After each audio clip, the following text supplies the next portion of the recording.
Our Australian economy is very strong. My state of Victoria, the economy is going extremely well. It's recognised as having the strongest economy in the country. And even though my state represents only 3% of Australia's land mass, it represents 25% of the GDP.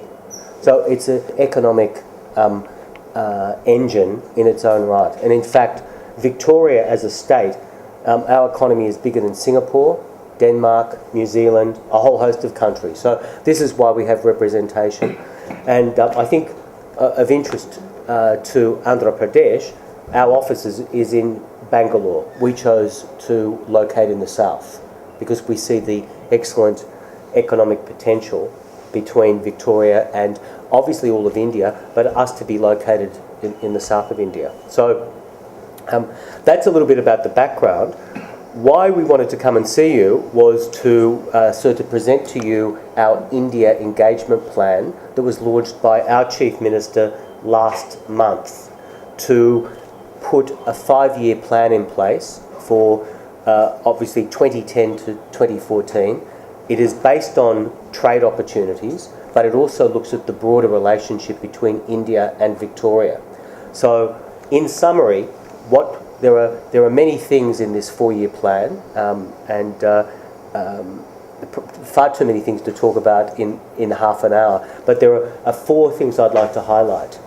One is that we will be mounting a number of super trade missions over the next 3 years, and I think that this will be a great opportunity to stimulate our $1 billion in goods trade to keep this 45% growth happening. I mean, it's a fantastic result for 45% growth.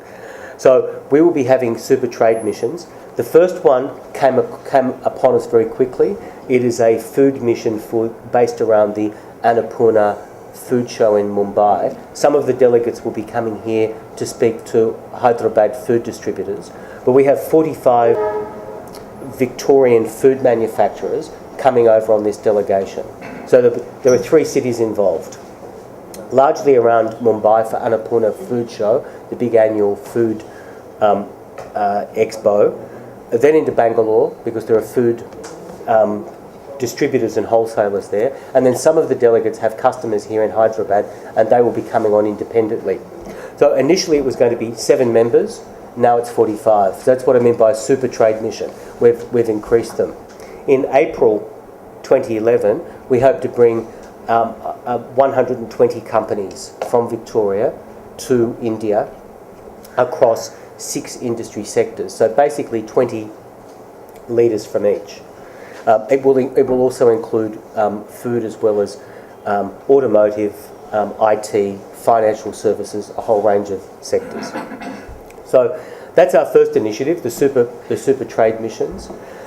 Looking at the broader relationship, my government has funded the first chair in contemporary Indian studies in Australia. It will be located at the University of Melbourne, and it will pursue studies in contemporary politics, economy and social studies.